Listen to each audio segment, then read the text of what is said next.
I lived 80 years believing that if you love people hard enough, sacrifice deep enough, and give everything you have, they'll stay.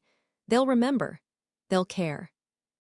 But on my 80th birthday, I sat alone in my kitchen, staring at a phone that never rang, and I learned the hardest truth of my life. Love doesn't guarantee anything. Not loyalty, not gratitude. Not even a phone call on your birthday. The silence that day was louder than any words anyone had ever spoken to me. It filled every corner of my small apartment, pressed against my chest, made it hard to breathe. I'd woken up that morning with a tiny spark of hope, the way you do even when you know better. Maybe this year would be different. Maybe someone would remember. Maybe my daughter would call early, sing happy birthday the way I used to sing to her. Maybe my son would drop by with flowers. Maybe my grandchildren would send a card, even just a text message. But the morning came and went. Then the afternoon. Then the evening. And my phone sat on the kitchen table, silent and still, like a monument to everything I'd lost. I made myself a small cake, just a box mix, nothing fancy. I'm 80 years old and my hands shake now, so decorating isn't really an option anymore. But I put it in the oven and let the sweet smell fill my apartment, and for a few minutes I pretended. Pretended someone would walk through that door. Pretended there would be laughter and candles and singing. Pretended I mattered to someone. When the cake was done, I sat at the table with a single candle stuck in the center. I lit it with trembling hands and watched the small flame flicker in the quiet. And I realized I didn't even know what to wish for anymore. What do you wish for when you've lived 80 years and discovered that the people you gave everything to have moved on without you? What do you hope for when hope itself feels like a betrayal? I blew out the candle anyway, made a wish I knew wouldn't come true. And then I sat there in the growing darkness, eating cake alone, crying quiet tears that I wiped away quickly as if someone might see, as if anyone was watching, as if anyone cared. This wasn't supposed to be my life. At 80, I was supposed to be surrounded by family, grandchildren climbing on my lap, great-grandchildren bringing noise and chaos and joy. My children checking in, making sure I was okay, including me in their lives. I'd seen other elderly people with families like that. Families who showed up. Families who remembered. Families who cared, but that's not what I got. What I got was silence, distance, the slow, painful erasure of a person who used to matter. I keep asking myself where it went wrong. Was it one moment? One decision I made or didn't make? Or was it 1,000 tiny moments, spread across decades, that I didn't notice until it was too late? Was I too involved in their lives, not involved enough? Too critical, too accommodating? Did I love them wrong somehow? The questions circle my mind like vultures, never landing, never giving me peace. Because the truth is, I don't know. I did my best. I gave everything I had. I sacrificed my dreams, my time, my energy, my very self to raise my children and support my family. And somehow, it still wasn't enough. Somehow, I still ended up here. Alone, forgotten, invisible. My daughter, Sarah, lives 20 minutes away. 20 minutes. Close enough to visit easily. Close enough to drop by for coffee or bring the kids over for an hour. But she doesn't. The last time I saw her was 4 months ago, and that was only because I called and asked if I could come over. She said yes, but I could hear the hesitation in her voice. The reluctance, like I was an obligation she couldn't quite avoid. I stayed for exactly 43 minutes. I counted. She was polite but distracted. The kids barely looked up from their tablets. And when I left, she gave me a quick hug and said we should do it again soon. But we both knew we wouldn't. We both knew that soon meant maybe never, and that was okay with her. My son Michael lives further away, 2 states over. I understand that distance makes visiting harder, but phones work anywhere. Video calls exist. And yet the last time we spoke was 6 weeks ago, and that was because I called him. The conversation lasted maybe 5 minutes. He was busy. He had things to do. He'd call me back later. He never did. I used to call them more often. Used to reach out constantly, trying to maintain some connection, some thread of relationship. But I got tired. Tired of always being the one who called first. Tired of one-sided conversations. tired of feeling like a burden every time I tried to connect with my own children. So I stopped. I decided to wait and see if they'd reach out to me, see if they'd notice my absence, see if I mattered enough for them to pick up the phone without prompting. That was 8 months ago. And in 8 months, I've heard from Sarah twice and Michael once. Both times were quick, perfunctory check-ins that felt more like crossing a task off a list than genuine care. And now it's my 80th birthday, and neither of them remembered. Or maybe they did remember and chose not to acknowledge it. I'm not sure which possibility hurts more. I look around my small apartment and see evidence of a life fully lived but ending alone. Photos on the walls of children who don't visit, grandchildren who don't call. A husband who's been gone for 12 years and took part of me with him when he left. Handmade blankets I crocheted for babies who are now adults who barely know me. Birthday cards I saved from years past, back when people still remembered. This apartment is all I have now. I downsized 5 years ago, sold the family home where I raised my children. I thought it would be easier, living somewhere smaller, more manageable. But really, I just traded one kind of loneliness for another. At least in the big house, I had memories in every room. Here, I just have emptiness. The walls are thin. I can hear my neighbors living their lives. The family upstairs with their children running and laughing. The couple next door who argue sometimes, but always make up. The elderly man across the hall who gets visitors every Sunday. His children and grandchildren filling the hallway with noise and love. And I sit here, in my quiet apartment, listening to other people's lives and wondering what I did to deserve this silence. I've thought about reaching out again. Picking up the phone and calling Sarah or Michael and telling them how I feel, how lonely I am, how much it hurts to be forgotten. But what would that accomplish? They'd feel guilty, maybe. They'd visit out of obligation, their discomfort hanging in the air between us. And I don't want pity, I don't want duty, I want what I can't have. I want them to want me, to think of me, to miss me. To love me enough to show up without being asked. But that's not my reality. My reality is this quiet apartment and this cold cake and this 80th birthday spent alone. I used to think that aging would bring wisdom, peace, a sense of having lived well and earned your rest, but all I feel is tired, not physically tired, though my body certainly is. But tired in my soul, tired of hoping, tired of hurting, tired of waking up each day to more of the same emptiness. People don't talk about this part of getting old. They talk about retirement and grandchildren and finally having time to do what you want. But they don't talk about the loneliness, the invisibility. The way you can disappear from your own family's life while still breathing. They don't talk about how it feels to realize that all those years of sacrifice meant nothing. That the children you poured your life into can walk away without looking back. That love, no matter how deep or fierce or unconditional, doesn't guarantee you won't die alone. And sitting here on my 80th birthday, eating cake in the dark, I finally understood the truth that took me 8 decades to learn.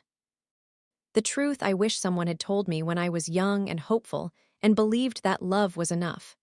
The truth is this: you can give everything you have to the people you love. You can sacrifice your dreams, your time, your very identity.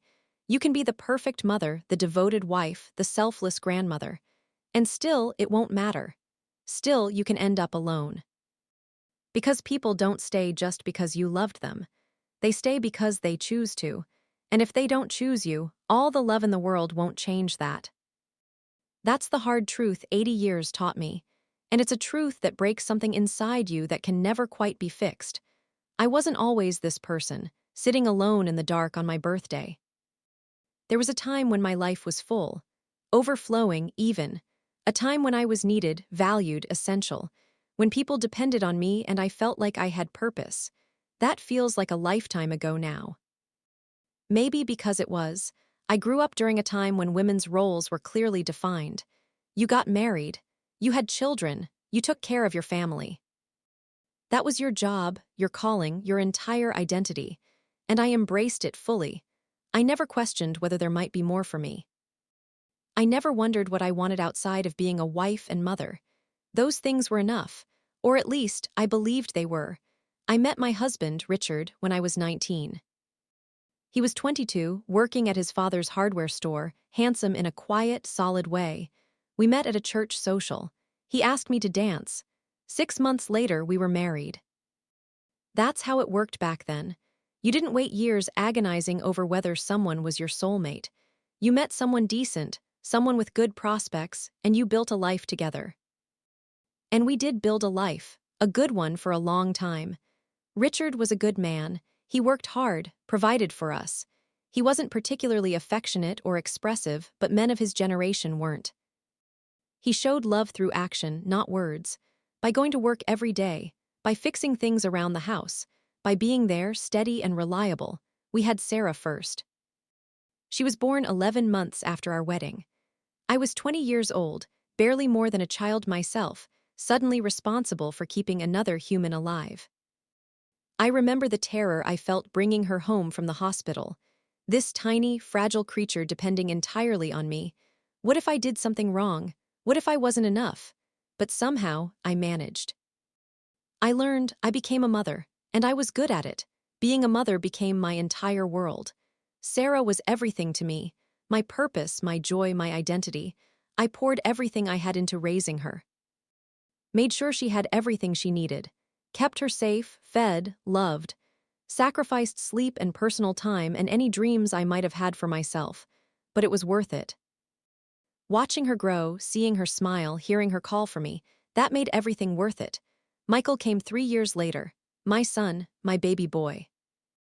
And suddenly I had 2 children to care for, 2 lives depending on me, and I loved it. Loved the chaos and the noise and the constant demands. Loved feeling needed. Loved being essential to these small people who couldn't survive without me. Richard worked long hours. The hardware store kept him busy, so I was the one who did everything at home. All the cooking, cleaning, laundry, child care. All the homework help and Band-Aid application and bedtime story reading. All the birthday parties and school conferences and scraped knee soothing. Richard was present but distant, a provider more than a partner, and that was normal. That was what marriage looked like for everyone I knew. The years passed quickly. The children grew. Started school, made friends, developed their own interests and personalities, and I was there for all of it. Every soccer game and piano recital and science fair. Every heartbreak and triumph and ordinary Tuesday afternoon. I was there, showing up, being present, loving them with everything I had. Sarah was bright and driven. She wanted to be a doctor from the time she was 10 years old. She studied hard, got good grades, focused on her future with single-minded determination. I supported her completely. Helped her with applications, drove her to interviews, celebrated every acceptance letter, and when she left for college, I cried for days. My baby girl, my firstborn, going off into the world without me, but I was proud. So proud. She was going to be something, going to have opportunities I never had, going to make something of herself. That's what mothers want, right? For their children to surpass them, to have better, easier, fuller lives. Michael was different, quieter, more uncertain about what he wanted. He went to college because that's what you did, but he drifted through it without much direction. Eventually landed in business, following in his father's footsteps in a way. Got a job with a company 2 states away. And just like that, both my children were gone. The empty nest hit me harder than I expected. Suddenly, the house that had been full of noise and activity was silent. Suddenly, I had nothing to do, no one to care for, no one who needed me, and I didn't know who I was without that. Richard was still there, of course, but we'd spent so many years existing parallel to each other rather than with each other that we didn't know how to fill the silence. We'd have dinner together. Watch television, go to bed, wake up and do it all again, but we weren't really connected, weren't really companions. We were just 2 people who'd spent decades living in the same house, raising children, going through the motions of marriage without ever really building intimacy. I tried to stay connected to Sarah and Michael, called them regularly, sent care packages, visited when they'd let me, but they were busy building their own lives. And slowly, gradually, I felt myself becoming less important to them. less central, less necessary. Sarah met her husband, David, in medical school. They got married quickly, both of them focused and ambitious. And suddenly, I had a son-in-law I barely knew and a daughter who seemed to have less and less time for me. She'd call sometimes, but the conversations were brief, surface level. She'd tell me about her work and her life, but in a way that felt more like reporting than sharing. Like checking a box rather than connecting. Michael got married too, to Jennifer, a woman he met at work. She was nice enough, I suppose, polite. But I never felt like she particularly wanted me around. And Michael, my baby boy who used to run to me with every problem, seemed perfectly content to build a life that didn't really include me. And then the grandchildren came. Sarah had Emma first, then Jack 2 years later. Michael had Sophie, and I thought, finally, I'll have a purpose again, I'll be needed. Grandmothers are important. They help, they babysit, they're involved, but that's not what happened. Sarah had her own mother-in-law who lived closer, who she seemed to prefer, who got to babysit and be involved, while I got occasional visits and photos sent via text. Michael lived too far away for regular visits. And when I did see the grandchildren, they were polite but distant. I was a stranger to them, someone they saw a few times a year and had to be reminded to hug. I tried not to take it personally. Tried to tell myself this was just how modern families worked. Everyone busy, everyone spread out, but it hurt. Watching other grandmothers talk about their close relationships with their grandchildren. Seeing posts on social media of grandparents who were deeply involved in their grandchildren's lives. I wanted that, longed for it, but it wasn't my reality. Richard died when I was 68. Heart attack, sudden and unexpected. One day he was here, the next he was gone, and I was alone. Sarah and Michael came for the funeral, stayed a few days, helped with arrangements, and then they left, back to their lives, their families, their busy schedules. And I was left in that big house, surrounded by memories of a life that was over, wondering what came next. People told me I was strong, that I was handling it well, but I wasn't strong. I was numb. Going through the motions of living without really feeling a maybe I should have. Maybe I should have said something years ago when this started, when you started pulling away. When visits became rare and phone calls became shorter, when I became an afterthought instead of a priority. I don't know what you want me to say. I have my own life, my own family. I can't drop everything too. I'm not asking you to drop everything. I'm asking you to remember I exist, to call once a week, to include me sometimes. To act like I'm your mother, not some distant relative you check on out of obligation. The silence on the other end was heavy. I could hear her breathing. Could imagine her face, probably confused, maybe annoyed that I was making demands. Mom, I think you're being unfair. I do try. But you have to understand, I have a full-time job and 2 kids and a husband and a household to run. And now I've been dealing with David's mother's health crisis.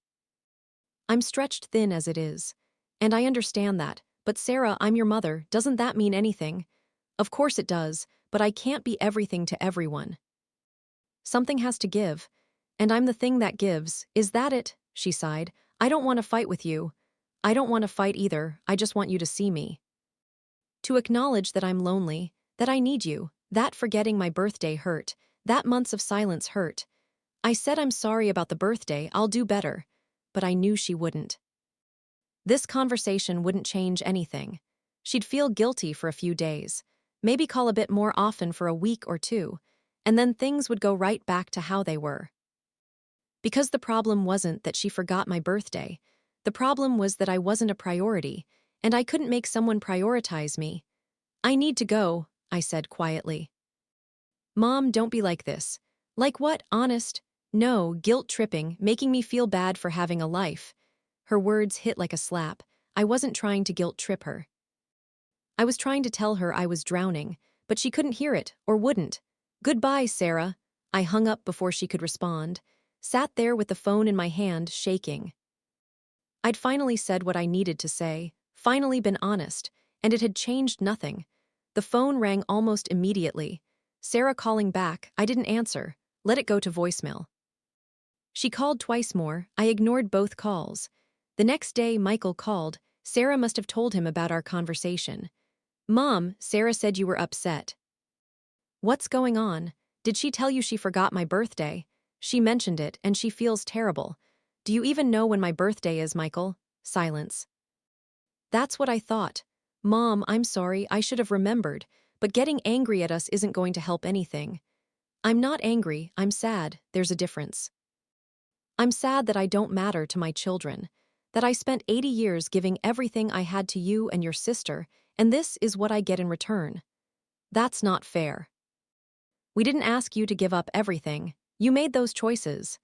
His words stunned me, made those choices, as if sacrificing for your children was optional. As if being a good mother was something I could have opted out of. You're right, I said finally. I did make those choices. I chose to put you first. To give up my dreams and my time and my identity to raise you. I chose to love you with everything I had. And I thought that meant something. I thought it built something between us. But I guess I was wrong. Mom, come on, don't be dramatic. Dramatic, that's what he thought this was. Drama, not legitimate pain, not real hurt, just an old woman being dramatic. I'm going to go now, Michael. Mom, wait. I hung up, turned off my phone, sat in the silence of my apartment and felt something fundamental shift inside me. I'd spent my entire life believing that love was enough. That if you loved people hard enough, sacrificed deep enough, gave everything you had, it would create bonds that couldn't be broken. That it would guarantee you weren't left behind. But it didn't. Love didn't guarantee anything, and all my sacrifice had just left me empty. I kept my phone off for 3 days. I knew there would be messages.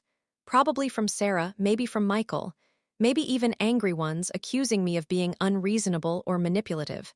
But I didn't want to hear them. I needed silence. Needed space to think. On the 3rd day, there was a knock at my door. I looked through the peephole and saw Sarah standing there. My first instinct was not to answer, to pretend I wasn't home. But I opened the door anyway. Mom, thank God, I've been trying to reach you for days. My phone's been off. Why, I was worried. Were you? Or were you just annoyed that I wasn't available when you decided to call? She looked taken aback. That's not fair. Can we stop talking about what's fair? Nothing about this situation is fair. Can I come in? I stepped aside. She walked into my small apartment, looking around as if seeing it for the first time, though she'd been here before. But maybe she was actually looking this time, actually seeing the loneliness evident in every corner. We sat at my small kitchen table. The same table where I'd eaten birthday cake alone 3 months ago. Mom, I don't know what you want from me. I want you to care. I do care, I love you. Then why do I feel so alone? Why does it feel like I'm an afterthought in your life? Why did you forget my birthday? Why do weeks go by without hearing from you? Because I'm busy, I've told you this. I have so much going on. Everyone has a lot going on, Sarah, but people make time for what matters, and clearly I don't matter enough.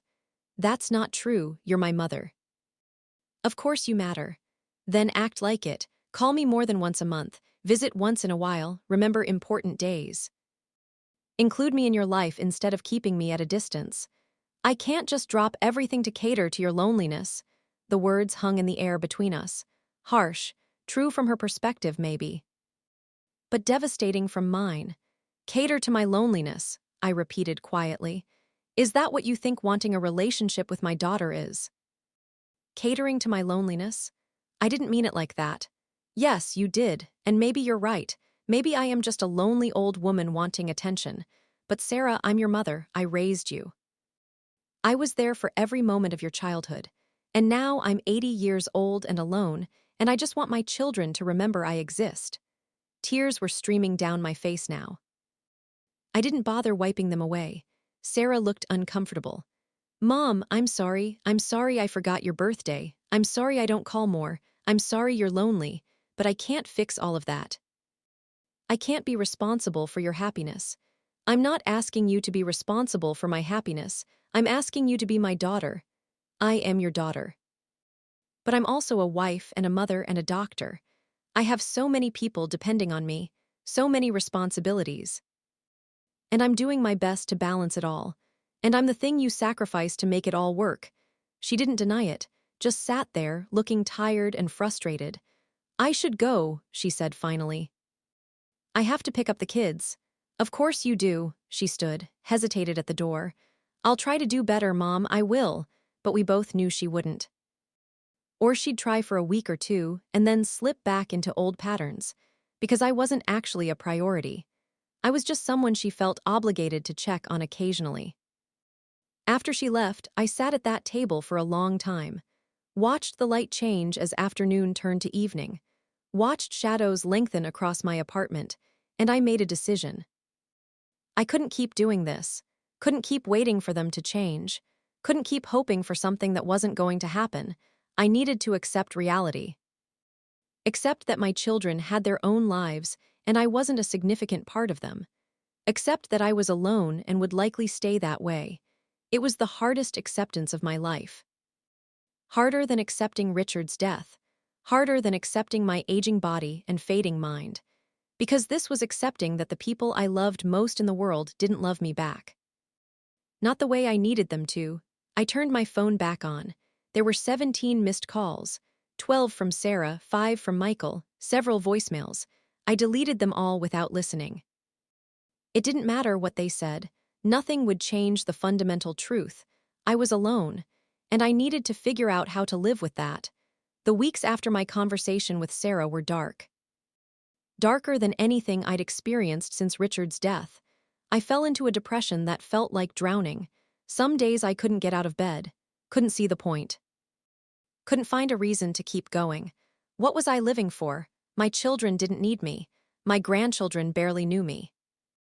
I had no purpose, no meaning, no reason to exist except to fill the days with emptiness until I finally stopped breathing.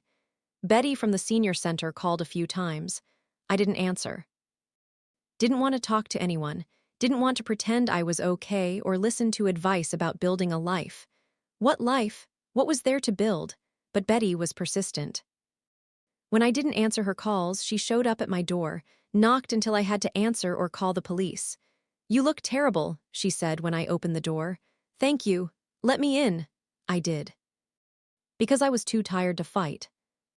She walked into my apartment, took one look around at the dishes piling up and the curtains drawn and the general air of neglect, and said, How long have you been like this? I don't know. A while. Have you eaten today? I tried to remember. I don't think so.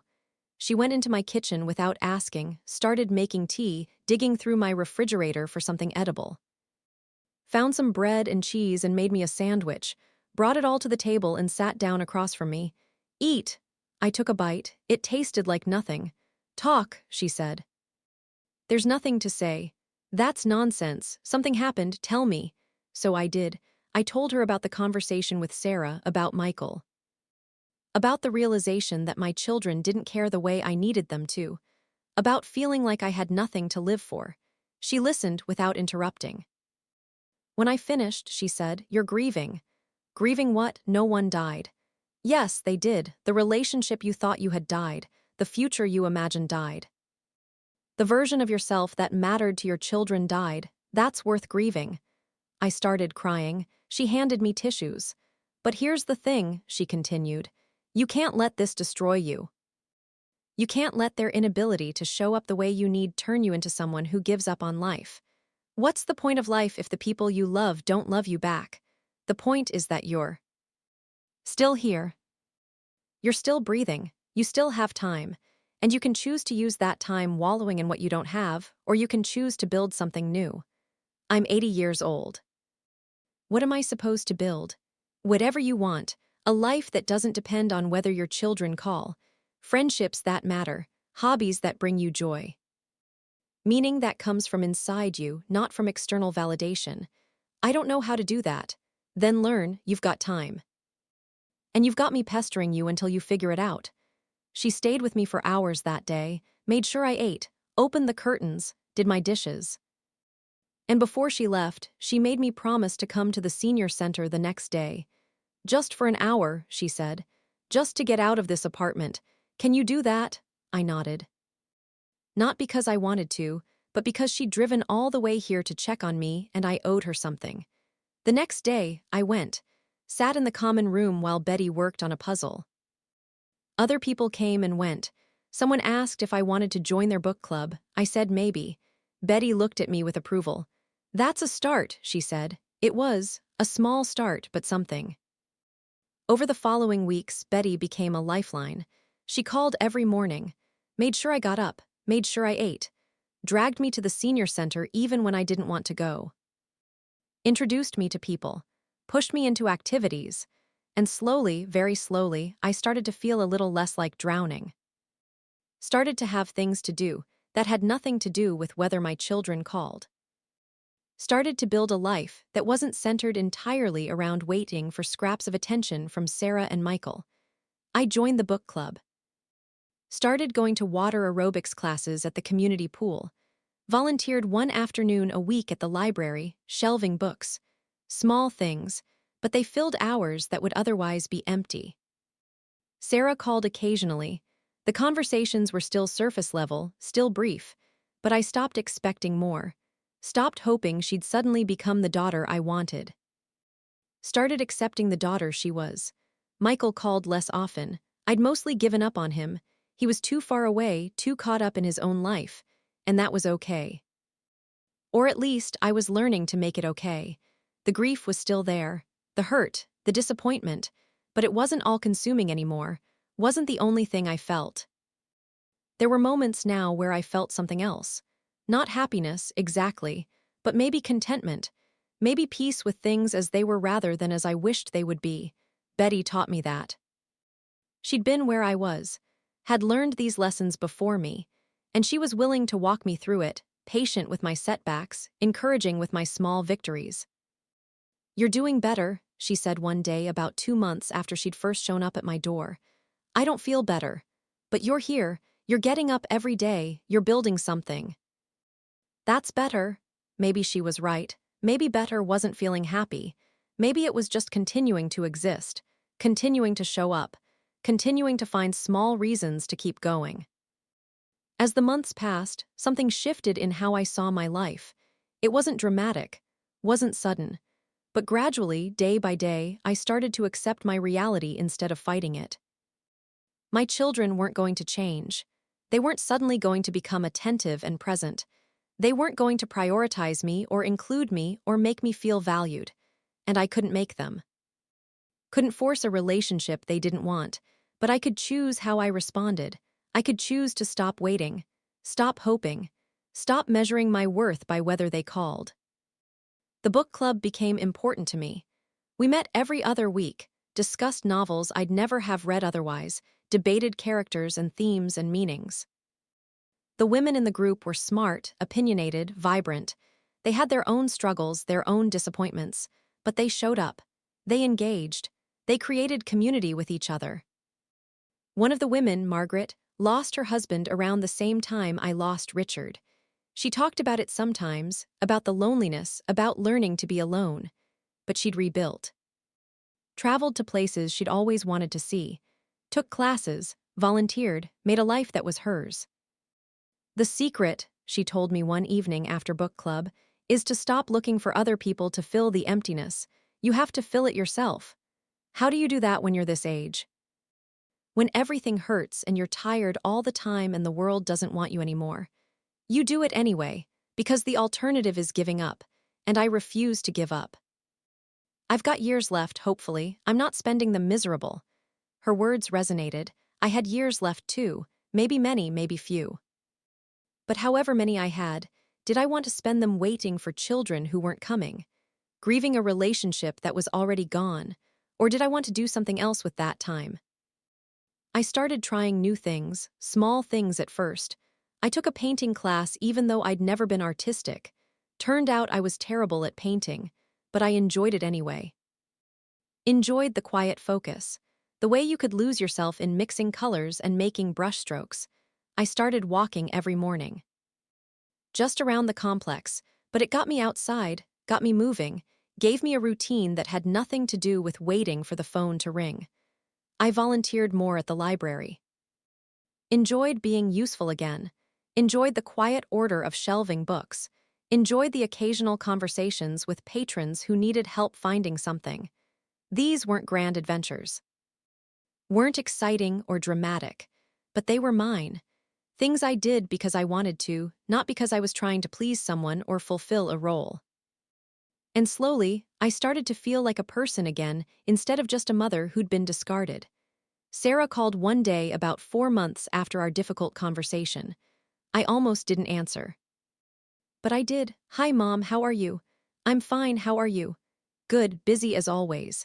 "Listen, I was calling because I was thinking we should try to have lunch. Like we've been saying we would." She sounded genuine, hopeful even, and part of me wanted to say yes immediately, wanted to jump at any chance to connect with my daughter, but I paused. "Thought about it? When were you thinking?" "Maybe next week sometime. I'll check my calendar and text you." Next week sometime. Vague, non-committal, the same promise she'd made and broken before. "How about we set a specific day and time right now?" I said, "so it actually happens." There was a pause. Okay, let me look." I heard her clicking through her phone. "How about next Thursday?" "Noon, that works. I'll meet you at that cafe near your office." "Great, it's a plan." "Sarah, yeah, if you need to cancel, just tell me. Don't just not show up or text at the last minute with an excuse. I'd rather know in advance than wait for you and be disappointed." Another pause. "Okay. I understand." After we hung up, I realized what I'd done. I'd set a boundary, a clear expectation, and instead of just accepting whatever crumbs she offered, I'd asked for what I needed. It felt strange, empowering but also scary. What if she canceled? What if she got angry? What if this made things worse? But Betty was right. I couldn't keep accepting less than I deserved just to maintain a relationship that wasn't really a relationship. Thursday came. I went to the cafe, sat at a table, waited, watched the door. Sarah arrived 10 minutes late, looking harried. Sorry, patient emergency." "It's okay," we ordered, made small talk, and then Sarah said, "You seem different." "Different how?" "I don't know." "Stronger maybe, less, desperate." The word stung even though she probably didn't mean it harshly. "I've been working on building a life that doesn't revolve around waiting for you and Michael to call." "That's good. That's really good, Mom. It's been hard. But necessary. I'm sorry I haven't been better at staying in touch. I really am. It's just, I know you're busy, you have a lot going on, and I understand that. But Sarah, I need you to understand something too. I'm your mother, I'm lonely, I'm getting older, and I need you to make an effort, not just when it's convenient, but regularly, consistently." "Can you do that?" She looked uncomfortable. "I'll try. That's all I ask." We spent the next hour talking, really talking, about her work, her kids, her life, but also about me. About my volunteer work and my book club and my painting class. She listened, asked questions, seemed genuinely interested. And when lunch ended and we hugged goodbye, I felt something I hadn't felt in a long time. Hope.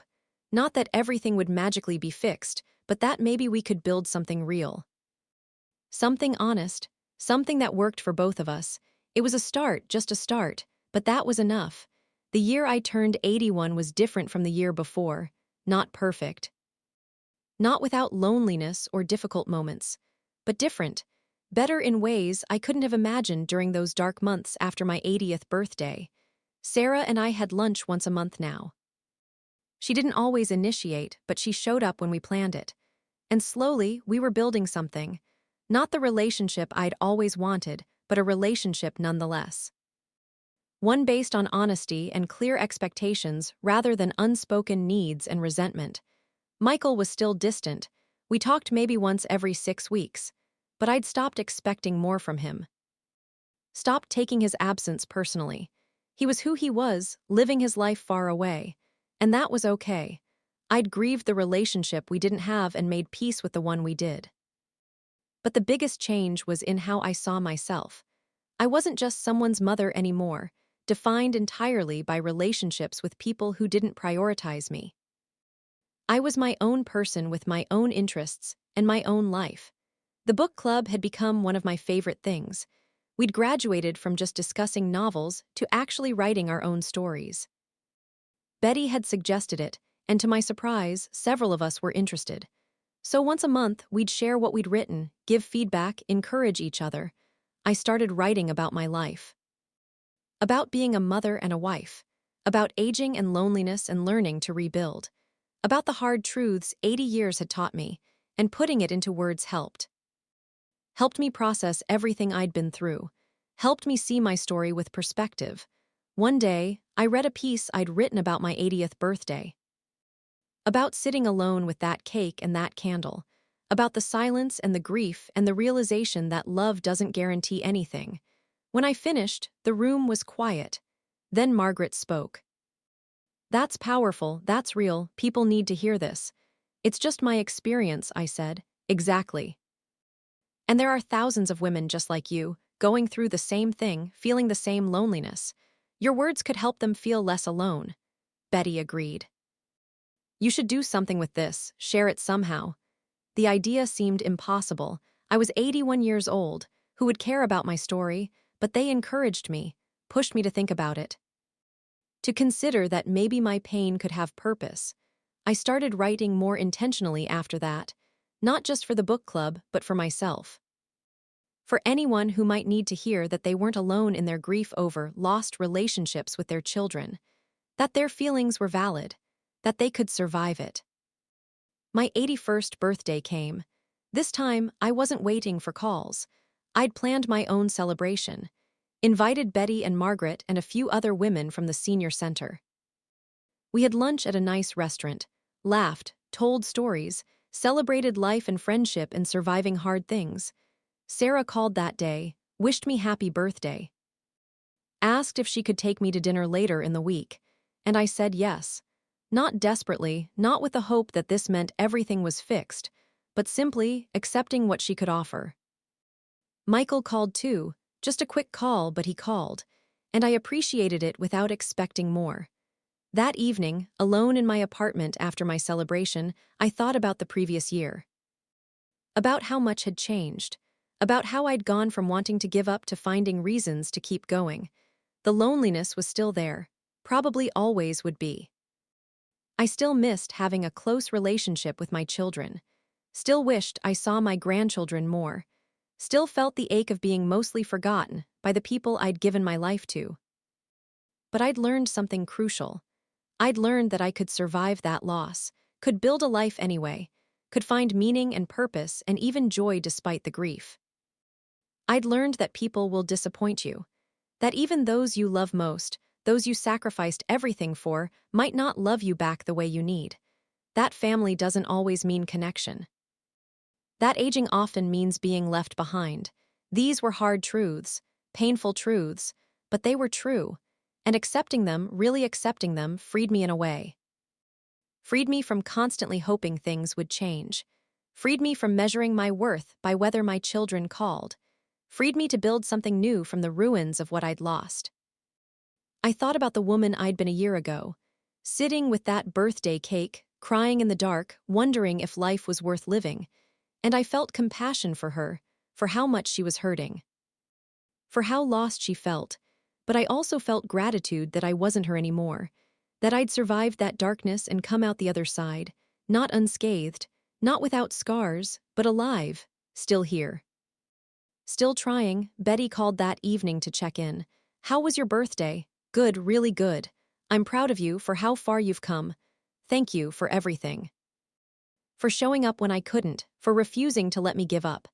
That's what friends do." Friends, I had friends. Real friends who chose to be in my life, who showed up, who cared. That was something I hadn't had a year ago. That night, I wrote in my journal, wrote about the year I'd had, the pain and the growth and the hard-won acceptance. And I wrote about the truth that 80 years had taught me, the truth that love isn't always enough, that sacrifice doesn't guarantee gratitude, that you can give everything and still end up alone. But also the truth that you can survive that, can rebuild, can find meaning anyway, can choose to keep living even when the people you love most have moved on. These truths coexist. The pain and the hope, the loss and the growth, the grief and the gratitude, and learning to hold all of it, to accept all of it, that's what wisdom is.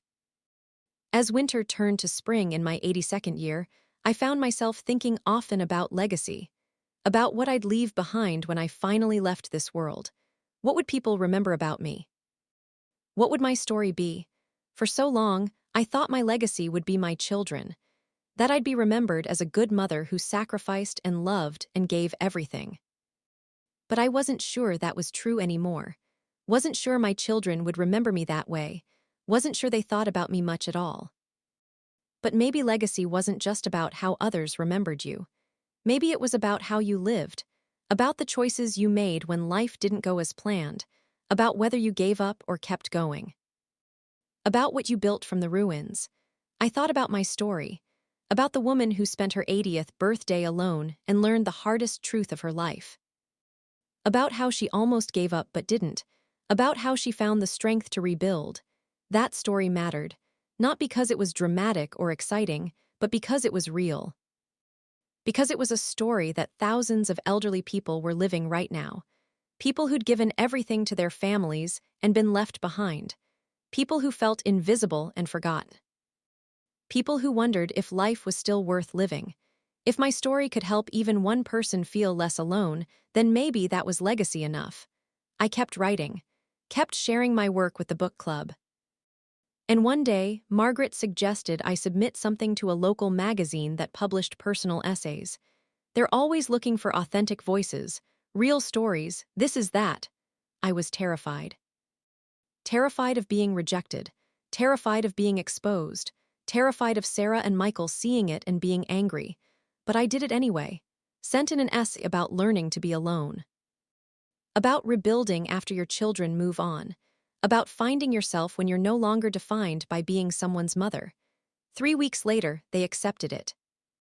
Said they'd publish it in next month's issue. And suddenly, my private pain would be public. I told Sarah about it at our monthly lunch, watched her face as I explained what I'd written. "Are you angry?" I asked. She was quiet for a moment. "No, not angry, it's your story, you have a right to tell it. Even if it reflects badly on you. Does it? It's honest about how I felt. About the loneliness, about feeling forgotten. Then it reflects badly on me, but maybe I deserve that. Maybe I need to hear how my actions affected you." Her words surprised me. I'd expected defensiveness, anger, but she seemed genuinely thoughtful. "I'm not trying to hurt you," I said. "I'm just trying to make sense of my own life. I know, and Mom, I'm sorry. For all of it, for not being the daughter you needed, for being so caught up in my own life that I forgot you were struggling, for taking you for granted." Tears filled my eyes. "Thank you, can I read it when it's published?" "If you want to, I do." When the essay was published, the response shocked me. Letters came to the magazine, emails. People saying they'd lived this exact experience, that they felt seen, that they'd been sitting alone on their own birthdays, wondering if anyone cared, and my words made them feel less alone. The magazine asked if I'd write more. A regular column about aging, about family relationships, about the honest, unglamorous reality of growing old in a culture that forgets its elderly. I said yes. Started writing monthly pieces. Started getting more responses from readers.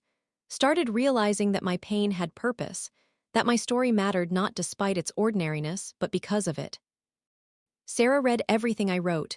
We talked about it sometimes, had conversations we'd never had before, honest ones, difficult ones, ones that brought us closer. Michael read it too, eventually. Called me one day and said, "I didn't realize how much we'd hurt you. I didn't tell you, I kept pretending I was fine. But we should have known, should have paid more attention." Yes. But that's in the past, we can't change it, we can only move forward. I'd like to do better if you'll let me. I'd like that too. Things weren't perfect. Sarah still got busy and sometimes forgot to call. Michael still lived far away and visited rarely. I still had lonely days and difficult moments, but something fundamental had changed. I wasn't waiting anymore, wasn't defining my worth by their actions, wasn't measuring my life by whether they showed up. I'd built something of my own. A life that had meaning beyond being someone's mother. Friendships that mattered. Purpose that came from sharing my story and connecting with others who understood. And I'd learned the hard truth that 80 years had taught me. The truth I wished I'd known when I was young. You can love people with everything you have, can sacrifice and give and serve and hope. And still they might leave, might forget, might move on without you. That's painful, devastating even, but it's true. But here's the other truth, the one I only learned after surviving that pain. You can rebuild, can find new purpose, can create meaning in unexpected places, can learn to be whole even when alone. The love you gave wasn't wasted, even if it wasn't returned the way you hoped. Because it made you who you are, made you capable of loving deeply, made you strong enough to survive when that love wasn't enough. And that's worth something, maybe worth everything. I'm 82 now, my body is tired, my memory isn't what it was, I won't be here forever. Maybe I have years left, maybe months. Only God knows, but I'm not afraid anymore, not of dying. Not of being alone, not of being forgotten, because I know who I am now, not just someone's mother or someone's wife, but myself, a woman who survived hard things, who learned painful truths, who kept going anyway, a woman who turned her pain into purpose, who shared her story so others would feel less alone, who built a life worth living even when everything fell apart. That's my legacy. Not how my children remember me, though I hope they remember me kindly, but how I lived when life didn't go as planned, how I survived when survival felt impossible, how I found meaning when everything I'd built my life around disappeared. I look at my life now and feel something I never expected to feel again. Gratitude, not for the pain, never for the pain, but for what I learned from it, for who I became because of it. I'm grateful for Betty, who refused to let me give up, for Margaret and the book club women who became my family, for the readers who responded to my words and reminded me that sharing your truth matters. I'm grateful for the relationship I now have with Sarah, imperfect but honest, based on reality rather than illusion. I'm grateful that Michael is trying, even if trying doesn't look the way I once hoped it would. I'm grateful for my small apartment and my morning walks and my volunteer work at the library, for painting classes and monthly lunches and evenings spent writing. These aren't the things I thought would make me happy when I was young. They're smaller, quieter, more ordinary, but they're mine, and they're enough. That's 80 years of life taught me this one hard truth, and this is where my story ends tonight. Life doesn't always give us answers right away. Sometimes God asks us to stay patient, stay kind, and stay silent, not because we are weak, but because He sees what others do not. If this story touched your heart, take a moment to reflect. Maybe someone needed this reminder today. Thank you for listening with an open heart. May God see every silent struggle and replace pain with peace. Until next time, this was Voice of Auntie Universe.